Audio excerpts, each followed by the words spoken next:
নমস্কাৰ মৰমৰ শিক্ষাৰ্থীসকল আজিৰ ভিডিঅ'টোত আমি ৰচনা সম্পৰ্কে বিশেষকৈ 2012 বৰ্ষৰ পৰা 2020 বৰ্ষলৈকে উচ্চতৰ মাধ্যমিক চূড়ান্ত বৰ্ষত অহা ৰচনা সম্পৰ্কে আলোচনা কৰিম আৰু কোনকেইটা বিষয়ৰ ওপৰত গুৰুত্ব দিব লাগে সেই সম্পৰ্কে আমি আলোচনা কৰিম তোমালোকৰ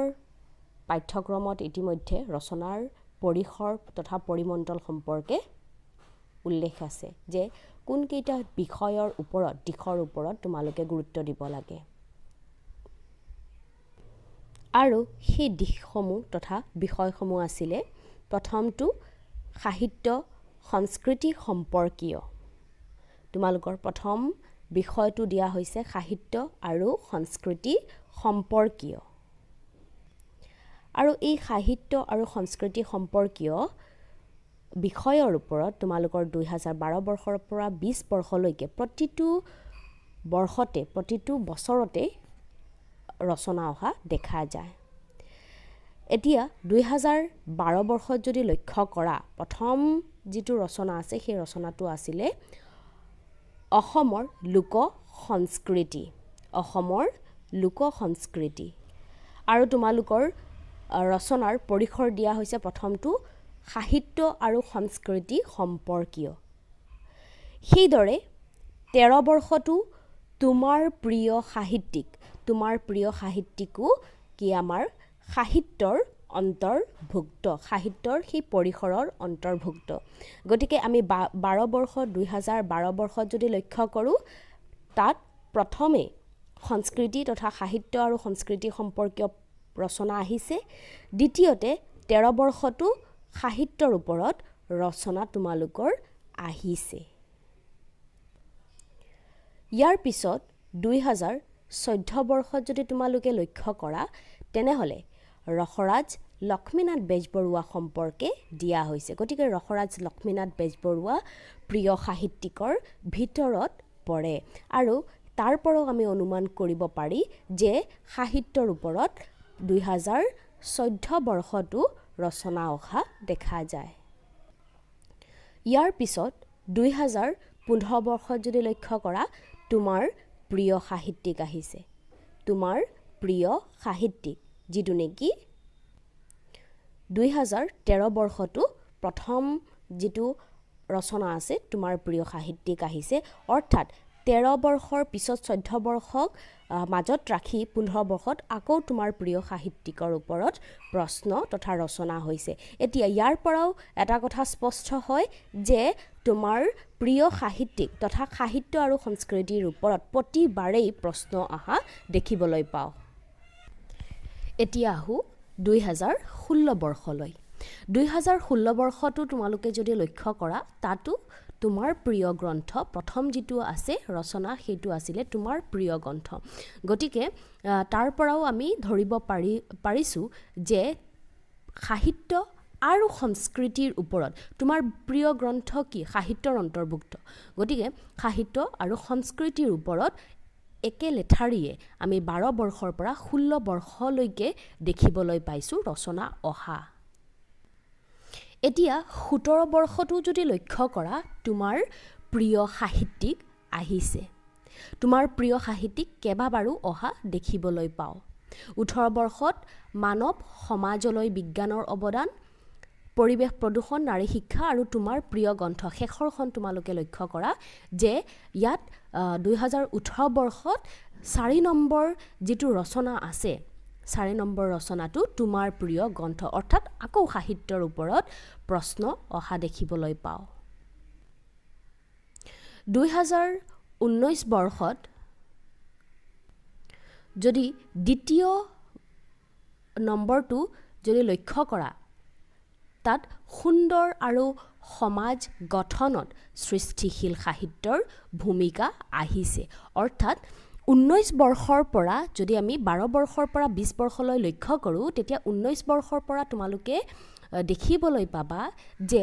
আগতে যেনেকুৱা ধৰণৰ ৰচনা আহিছিলে প্ৰত্যক্ষভাৱে বা পৰম্পৰাগত যিটো ৰচনা চলি আহিছিলে 19 বৰ্ষৰ পৰা অলপ ব্যতিক্ৰম হোৱা দেখা যায় অৰ্থাৎ ৰচনাৰ ক্ষেত্ৰত পৰোক্ষ দিশৰ ওপৰত গুৰুত্ব দিয়া হৈছে সেই একেটা সীমা একেটাই পৰিসৰ একেটাই কিন্তু তাত কি কৰা হৈছে পৰোক্ষ দিশৰ ওপৰত ভিত্তি কৰিহে সেই দিশসমূহ উপস্থাপন কৰা হৈছে এতিয়া সুন্দৰ আৰু সমাজ গঠনত সৃষ্টিশীল সাহিত্যৰ কথা আহিছে হয়নে সাহিত্যৰ কথা আহিছে কিন্তু আমি 12 বৰ্ষৰ পৰা যিখিনি লক্ষ্য কৰি আছিলোঁ সাহিত্য আৰু সংস্কৃতি সম্পৰ্কীয় সেইখিনি কিন্তু কি আছিলে যে বস্তুবিলাক প্ৰত্যক্ষভাৱে দিয়া হৈছে প্ৰিয় সাহিত্যিক প্ৰিয় গ্ৰন্থ হয়নে সংস্কৃতি সম্পৰ্কীয় তেনেকুৱা প্ৰত্যক্ষভাৱে দিয়া হৈছে কিন্তু 19 বৰ্ষৰ পৰা প্ৰতিটো ৰচনা আমি দেখিবলৈ পাওঁ যে বস্তুবিলাক পৰোক্ষভাৱে তোমালোকৰ আগত উপস্থাপন কৰা হৈছে যাতে তোমালোকে সেই দিশৰ ওপৰত কি নতুন ধাৰণা বা তোমালোকৰ ধাৰণা কি বৰ্তমান সমাজ তথা পৰিস্থিতিৰ ওপৰত তাৰ কাৰণে তোমালোকক তেনেকুৱা ধৰণৰ ৰচনা দিয়া হৈছে সুন্দৰ আৰু সমাজ গঠনত সৃষ্টিশীল সাহিত্যৰ ভূমিকা অৰ্থাৎ এইটো পৰোক্ষভাৱে হ'লেও সাহিত্যৰ সম্পৰ্কীয় ৰচনা আহিছে আৰু শেষত 20 বৰ্ষত আহিছে একবিংশ শতিকাৰ প্ৰকাশিত তুমি ভাল পোৱা এখন গ্ৰন্থ ছাত্ৰসকল মন কৰিবা একবিংশ শতিকাৰ অৰ্থাৎ সাম্প্ৰতিক কালৰ কথা কোৱা হৈছে বৰ্তমান কালৰ কথা কোৱা হৈছে একবিংশ শতিকাৰ প্ৰকাশিত তুমি ভাল পোৱা এখন গ্ৰন্থ আমি যদি লক্ষ্য কৰোঁ আগৰ বছৰসমূহত তাত প্ৰিয় গ্ৰন্থৰ ওপৰত প্ৰশ্ন আহিছে ৰচনা আহিছে কিন্তু ৰচনাটো দিয়া হৈছে ডাইৰেক্ট যে প্ৰিয় গ্ৰন্থ তোমাৰ প্ৰিয় গ্ৰন্থ কিন্তু 2020 বৰ্ষত যদি আমি লক্ষ্য কৰোঁ তাত প্ৰিয় গ্ৰন্থ দিয়া হৈছে কিন্তু তাৰ আগত একবিংশ শব্দটো উল্লেখ কৰা হৈছে অৰ্থাৎ আমি সেই পৰম্পৰাগতভাৱে চলিলে নহ'ব আমি বৰ্তমান তথা সাম্প্ৰতিক সময়ৰ সেই পৰিৱেশ পৰিস্থিতিৰ হিচাপত আমি আমাৰ বৰ্তমানৰ প্ৰিয় গ্ৰন্থ প্ৰিয় সাহিত্যিকনো কোন কি সেইখিনি সম্পৰ্কে আমি জানিব লাগিব আৰু তাৰ কাৰণে তোমালোকৰ 20 বৰ্ষত এই ৰচনা অহা দেখা যায় ইয়াৰ পৰা এটা কথা স্পষ্ট হয় যে তোমালোকৰ প্ৰতিবাৰে আমি 2012ৰ পৰা 2020 বৰ্ষলৈকে প্ৰতি বছৰেই সাহিত্য আৰু সংস্কৃতিৰ ওপৰত প্ৰশ্ন অহা দেখা যায় সেই কাৰণে এইবাৰো তোমালোকৰ সাহিত্য আৰু সংস্কৃতিৰ ওপৰত প্ৰশ্ন হ'বই ৰচনা হ'বই কিন্তু কথা এইটো যে মই এইমাত্ৰ উল্লেখ কৰিছোঁ যে 19 বৰ্ষৰ পৰা অলপ ব্যতিক্ৰম দেখা যায় যে বস্তুবিলাক প্ৰত্যক্ষভাৱে দিয়া হোৱা নাই পৰোক্ষভাৱে তোমালোকৰ আগত উপস্থাপন কৰা হৈছে আৰু 20 বৰ্ষতো সেই একেটাই দেখিবলৈ পাওঁ আৰু সেই কাৰণে তোমালোকৰ 22 বৰ্ষত তোমালোকে আগন্তুক পৰীক্ষাত চূড়ান্ত পৰীক্ষাত তোমালোকৰ সাহিত্য আৰু সংস্কৃতিৰ ওপৰত প্ৰশ্ন হ'ব ৰচনা হ'ব কিন্তু অলপ ব্যতিক্ৰম ধৰণৰ ধৰি লোৱা আমাৰ সাহিত্য সম্পৰ্কীয় আগৰখিনিত কি আছে যে প্ৰিয় সাহিত্যিক আৰু প্ৰিয় গ্ৰন্থ আছে হয়নে আৰু এতিয়া দিয়া হৈছে একবিংশ শতিকাৰ প্ৰিয় গ্ৰন্থ যদি দিয়া হৈছে তোমালোকৰ এইবাৰ একবিংশ শতিকাৰ বা সাম্প্ৰতিক একবিংশ শব্দটো উঠাই সাম্প্ৰতিকো দি দিব পাৰে যে সাম্প্ৰতিক কালৰ তুমি ভাল পোৱা প্ৰিয় সাহিত্যিক বুলি দি দিব পাৰে আৰু এটা কথা যে ৰচনা সম্পৰ্কে ৰচনা তোমালোকৰ 4টা আহে যিকোনো এটাহে লিখিব লাগে সেই কাৰণে তোমালোকৰ যিখিনি পাঠ্যক্ৰমত পৰিসৰ বা পৰিমণ্ডল দিয়া হৈছে যে এইখিনি বিষয়ৰ ওপৰতহে ৰচনা হ'ব গতিকে তোমালোকে সেই বিষয়ৰ যিকোনো এটা বা দুটা বিষয় লৈ পেলাই সেই বিষয়ৰ ওপৰত ভালকৈ যদি অধ্যয়ন কৰা তেতিয়া তোমালোকে নিশ্চয় চূড়ান্ত পৰীক্ষাত তোমালোকে ৰচনা সুন্দৰভাৱে লিখিব পাৰিবা আৰু এটা কথা ছাত্ৰসকল মই কৈ দিওঁ যে তোমালোকে ৰচনা কমন বুলি নকবা কাৰণ ৰচনা কমন বুলি ক'লে কেতিয়াবা তোমালোকৰ কমন পৰি যাব পাৰে বা কেতিয়াবা তুমি পঢ়ি অহা ৰচনাখন তুমি লিখি আহিবও পাৰিবা যদি কমন আহে কিন্তু কথা হ'ল আমি ৰচনা কি প্ৰথম জানিব লাগিব আৰু সেই সম্পৰ্কে ৰচনা কি আৰু কেনেকৈ লিখিব লাগে সেই সম্পৰ্কে মই এটা ভিডিঅ' ইতিমধ্যেই তোমালোকলৈ আপলোড কৰিলোঁ গতিকে কোনোবাই যদি সেই ভিডিঅ'টো চোৱা নাই প্ৰথমে ডেছক্ৰিপশ্যন বক্সত গৈ প্লেলিষ্টত গৈ সেই ভিডিঅ'টো চাই ল'বা ৰচনা সম্পৰ্কে বা আমি ৰচনা কেনেকৈ লিখিব লাগে আৰু কেনেকুৱাকৈ কি ধৰণৰ ৰচনা হয় এতিয়া তোমালোকে গণিত যেনেকৈ পঢ়িছা অংক যেনেকৈ শিকিছা হয়নে অংক শিকোঁতে তোমালোকে কেতিয়াও সেইটো শিকা নাই যে 5 আৰু 10 যোগ কৰিলে 15 হয় সেইটো তোমালোকে শিকা নাই তোমালোকে শিকিছা যে 5 আৰু 10 আমি তোমালোকে যোগ কৰা শিকোঁতে 5 আৰু 10 কেনেকৈ যোগ কৰিলে 15 হয় সেই তোমালোকে সূত্ৰটো শিকিছা গতিকে তাৰ কাৰণে যেনেকুৱা ধৰণৰ তোমালোকৰ আগত অংক নিদিয়া হওক কিয় বা সংখ্যা নিদিয়া হওক কিয় তোমালোকক যদি কোৱা হয় যোগ কৰা ধৰি লোৱা 5 আৰু 7 যোগ কৰা তেতিয়া তোমালোকে নিশ্চয় সেইখিনি যোগ কৰিব পাৰিবা আৰু যিমান ডাঙৰ অংক নহওক কিয় সংখ্যা নহওক কিয় তোমালোকে যোগ কৰিব পাৰিবা কিয় পাৰিবা কাৰণ তোমালোকে 10 আৰু 5 তোমালোকে যেতিয়া প্ৰাথমিক পৰ্যায়ত 10 যোগ কৰা শিকিছা তেতিয়া 10 আৰু 5 যোগ কৰিলে মুখস্থ কৰা নাই এইখিনি যে 10 আৰু 5 কি হয় 15 হয় তোমালোকে সেইখিনি শিকিছা হয়নে সেইখিনি শিকিছা যাৰ কাৰণে তোমালোকে যেনেকুৱা ধৰণৰ নহওক কিয় তোমালোকে সেইখিনি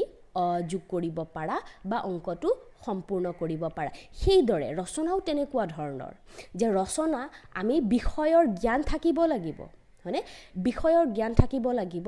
এতিয়া বিষয়ৰ জ্ঞান তোমালোকক যে যিকোনো পৰিমণ্ডলৰ পৰা যে তোমালোকক দিয়া হয় তেনেকুৱা নহয় কাৰণ তোমালোকৰ এটা সীমাবদ্ধতা আছে তোমালোকৰ পাঠ্যক্ৰমত উল্লেখ কৰা হৈছে যে এইখিনি বিষয়ৰ পৰা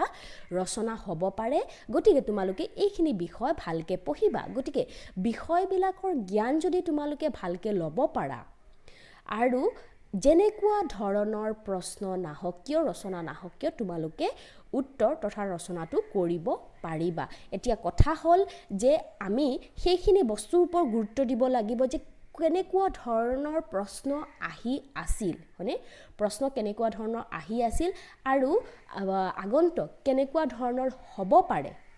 সেইখিনি কথা যদি ভালকৈ তোমালোকে লক্ষ্য কৰা আৰু পৰ্যবেক্ষণ কৰা তেতিয়াহে তোমালোকে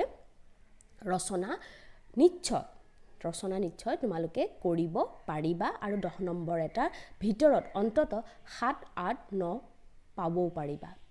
গতিকে তাৰ কাৰণে আৰু 4টা যিহেতু বিকল্প তোমালোকৰ দিয়া হয় গতিকে গোটেইখিনি লিখাৰ দৰকাৰ নাই যিকোনো এটা বিষয়ৰ ওপৰত লিখিব লাগে আৰু এটা বিষয়ৰ ওপৰত যিহেতু লিখিব লাগে সেইকাৰণে যিকোনো এটা বা দুটা যদি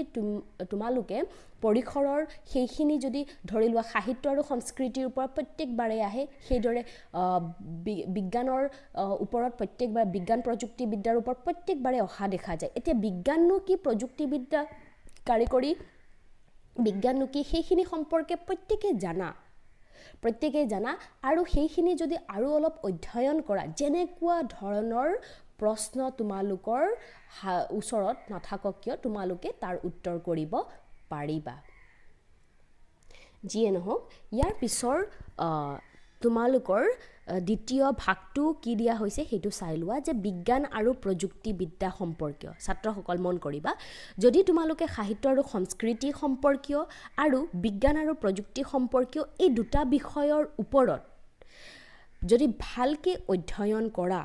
আৰু সেই দুটাৰ ওপৰত প্ৰত্যেকবাৰেই কিবা নহয় কিবা লাগিলে প্ৰত্যক্ষভাৱেই হওক বা পৰোক্ষভাৱেই হওক তোমালোকৰ প্ৰশ্ন অহা দেখা যায় আৰু সেইখিনি বিষয়ৰ যদি তোমালোকৰ জ্ঞান থাকে তোমালোকে যিকোনো ধৰণৰ প্ৰশ্ন বা ৰচনা যদি আহে এই দুটা বিষয়ৰ ওপৰত তোমালোকে কৰিবই পাৰিবা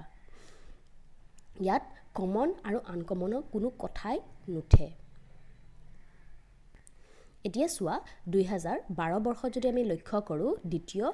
ভাগটো চোৱা ৰচনাটো চোৱা যে বিজ্ঞান আৰু মানৱ সভ্যতা দিয়া হৈছে গতিকে বিজ্ঞান আৰু মানৱ সভ্যতা অৰ্থাৎ এইটো আমাৰ বিজ্ঞান আৰু প্ৰযুক্তিবিদ্যা সম্পৰ্কীয় 13 বৰ্ষত যদি আমি লক্ষ্য কৰোঁ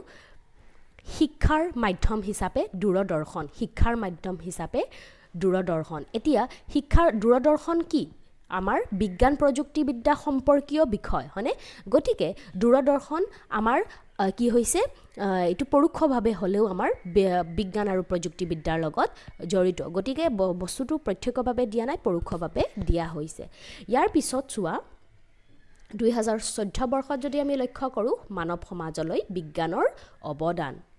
15 বৰ্ষটো কি আহিছে বিজ্ঞান আৰু আধুনিক প্ৰযুক্তি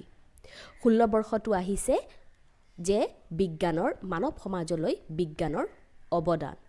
17 বৰ্ষটো আহিছে বিজ্ঞানৰ প্ৰখ্যাত আৱিষ্কাৰ দূৰদৰ্শন গতিকে আমি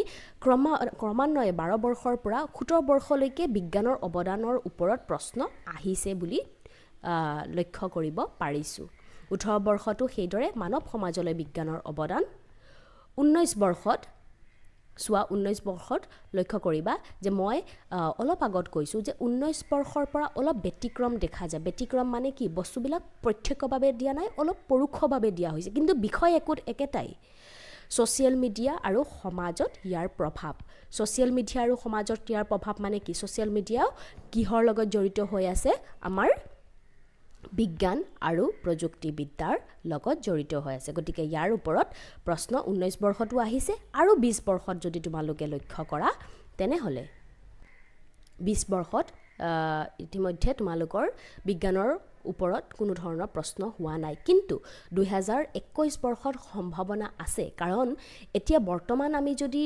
পৰিস্থিতিলৈ লক্ষ্য কৰোঁ তেতিয়া আমাৰ যি জটিল খণ্ডিখন মহামাৰীৰ যি জটিল খণ্ডিখন চলি আছে সেই কৰোনা মহামাৰীৰ আচলতে আমি যদি মূল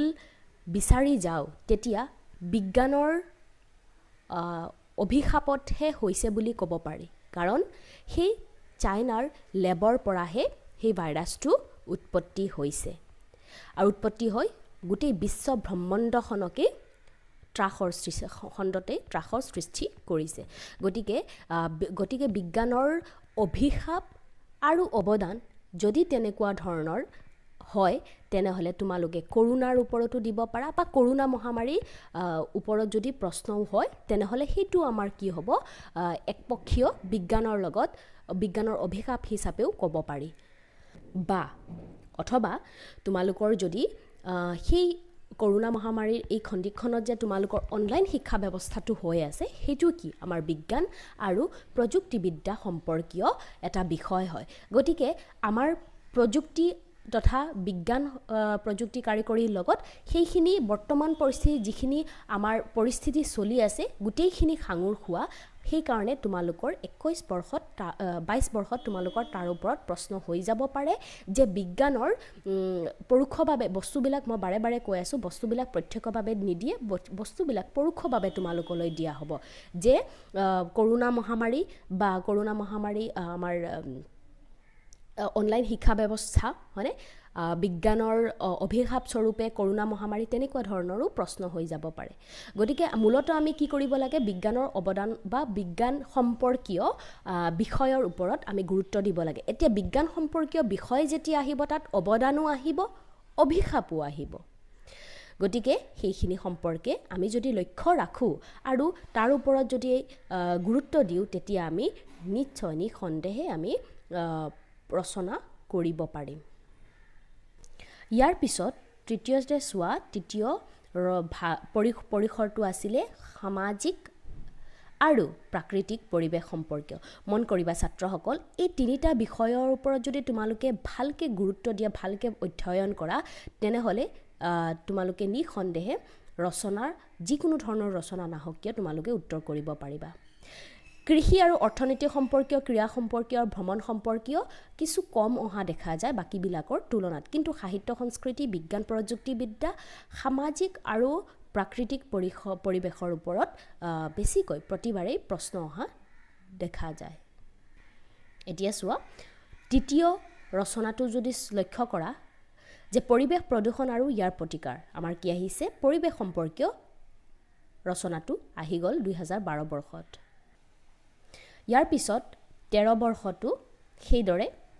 অসমৰ বনজ সম্পদ সংৰক্ষণ অৰ্থাৎ পৰিৱেশ সম্পৰ্কীয় আকৌ আহিলে 2013 বৰ্ষত 14 বৰ্ষটো আহিছে যে অসমৰ প্ৰাকৃতিক সৌন্দৰ্য এটো কি আছে আমাৰ পৰিৱেশ সম্পৰ্কীয় ৰচনা বা পৰিৱেশ সম্পৰ্কীয় তোমালোকক 14 বৰ্ষটো অহা দেখা যায় 15 বৰ্ষটো সেইদৰে পৰিৱেশ প্ৰদূষণ অৰ্থাৎ পৰিৱেশৰ ওপৰতো প্ৰত্যেকবাৰে প্ৰশ্ন অহা দেখিবলৈ পাও 2016 বৰ্ষটো অসমৰ কুটিৰ শিল্প 16 বৰ্ষত ইতিমধ্যে তোমালোকৰ পৰিৱেশৰ ওপৰত প্ৰশ্ন অহা নাই কুটিৰ শিল্প হেতু তোমালোকৰ পৰিৱেশ সম্পৰ্কীয় নহয় 17 বৰ্ষত যদি লক্ষ্য কৰা তেনেহলে তাত আছে অসমৰ বানপানী আৰু প্ৰতিকাৰৰ উপায় হেতু পৰিৱেশ সম্পৰ্কীয় প্ৰশ্ন তোমালোকৰ 17 বৰ্ষটো অহা দেখা গৈছে 18 বৰ্ষটো কি আছে আমাৰ পৰিৱেশ প্ৰদূষণ আৰু ইয়াৰ প্ৰতিকাৰ অৰ্থাৎ পৰিৱেশ প্ৰদূষণ আৰু ইয়াৰ প্ৰতিকাৰ অৰ্থাৎ পৰিৱেশ সম্পৰ্কীয় প্ৰশ্ন প্ৰতিবাৰে মাত্ৰ 2016 বৰ্ষ বাদ দি পেলাই প্ৰতিবাৰে আহা দেখা যায় 2019 বৰ্ষটো সেইদৰে 2019 বৰ্ষত পৰিৱেশ সম্পৰ্কীয় প্ৰশ্ন অহা নাই 2020 বৰ্ষত সেইদৰে গোলকীয় উষ্ণতা বৃদ্ধি কাৰণ আৰু প্ৰতিকাৰ আৰু 5 নম্বৰটো আছে জৈৱ বৈচিত্ৰ্য আৰু সাম্প্ৰতিক সময় এতিয়া চোৱা জৈৱ বৈচিত্ৰ্য আৰু সাম্প্ৰতিক সময়টোৱে আমাৰ পৰিৱেশ সম্পৰ্কীয় এটা কথা লক্ষ্য কৰিবা যে সাম্প্ৰতিক সময়ৰ কথা বাৰে বাৰে উল্লেখ কৰা হৈছে এতিয়াৰ যিখিনি তোমালোকৰ ৰচনা হ'ব বা আহিবলগীয়া ৰচনাসমূহত সাম্প্ৰতিক দিশৰ ওপৰত সাম্প্ৰতিক মানে বৰ্তমান বা একবিংশ মানে বৰ্তমান সময়ৰ কথা কোৱা হৈছে গতিকে এতিয়াৰ ৰচনাসমূহত বৰ্তমান সেই পৰিৱেশ পৰিস্থিতিৰ লগত সাঙুৰ খোৱা যিখিনি তোমালোকৰ পৰিখৰ আছে সেই পৰিখৰৰ ওপৰত প্ৰশ্ন হ'ব গতিকে আমি এটা কথা লক্ষ্য কৰিছো যে পৰিৱেশ সম্পৰ্কীয় প্ৰশ্ন 2016 আৰু 19 বৰ্ষক বাদ দি পেলাই বাকি 2012 বৰ্ষৰ পৰা 20 বৰ্ষত সকলো বৰ্ষতে অহা দেখা যায় গতিকে এইটো এটা আমাৰ গুৰুত্বপূৰ্ণ পৰিখৰ বুলি ক'ব পাৰি পৰিৱেশ পৰিস্থিতি সম্পৰ্কীয় বিজ্ঞান সম্পৰ্কীয় আৰু সাহিত্য তথা সংস্কৃতি সম্পৰ্কীয় এই তিনিটা বিষয়ৰ ওপৰত যদি তোমালোকে ভালকে অধ্যয়ন কৰা তোমালোকে উত্তৰ তথা ৰচনা সুন্দৰ আৰু সম্পূৰ্ণৰূপে লিখিব পাৰিবা ইমানখিনি দিশৰ ওপৰত গুৰুত্ব দিব নালাগে কাৰণ আমাৰ মাত্ৰ এটা ৰচনা লিখিবৰ কাৰণে আহে গতিকে যিকোনো এটাৰ কাৰণে আমি সেই তিনিটা পৰিসৰ যদি ভালকে অধ্যয়ন কৰো তেতিয়া তোমালোকে নিখন্দেহে কৰিব পাৰিবা লগতে বৰ্তমান পৰিৱেশ পৰিস্থিতিৰ ওপৰত প্ৰত্যেকবাৰে হোৱা দেখা যায় এতিয়াৰ পৰিৱেশত কেনেকুৱা ধৰণৰ পৰিৱেশ পৰিস্থিতি কেনেকুৱা ধৰণৰ হয় তাৰ ওপৰতো তোমালোকৰ প্ৰশ্ন হৈ যাব পাৰে গতিকে এতিয়াৰ পৰিস্থিতি আমাৰ জটিল খণ্ডিকখন এইটোৱে যে কৰোনা মহামাৰী সময়ছোৱা এই সময় জটিল খণ্ডিকখনত আমাৰ অনলাইন শিক্ষা ব্যৱস্থা আহিছে মানে বা আমাৰ কৰোনা মহামাৰীৰ অৰ্থনীতিৰ ওপৰত কেনেকুৱা ধৰণৰ প্ৰভাৱ পৰিছে বা মানৱ সমাজৰ ওপৰত কেনেকুৱা ধৰণৰ প্ৰভাৱ পৰিছে ইত্যাদি বিষয় বৰ্তমান পৰিস্থিতি এনেকুৱা ধৰণৰ বিষয়ৰ ওপৰত তোমালোকে গুৰুত্ব দিব লাগিব আশা কৰো ছাত্ৰসকল তোমালোকে যথাৰ্থ ৰূপত বুজি পাইছা কাৰণ যিমান সময়লৈকে তোমালোকে 12 বৰ্ষৰ পৰা সেই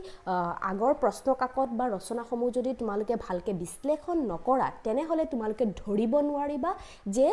আসলতে কোনটো বিষয়ৰ ওপৰত তোমালোকৰ প্ৰতিবাৰে প্ৰশ্ন অহা দেখা যায় আৰু যদি নুবুজাৰ কিবা থাকে তেনেহলে মোৰ লগত ব্যক্তিগতভাৱে যোগাযোগ কৰিব পাৰিবা আশা কৰো এই ভিডিঅ'টোৱে তোমালোকক বহু পৰিমাণে উপকৃত কৰিব গতিকে আজিলৈ ইমানতে ধন্যবাদ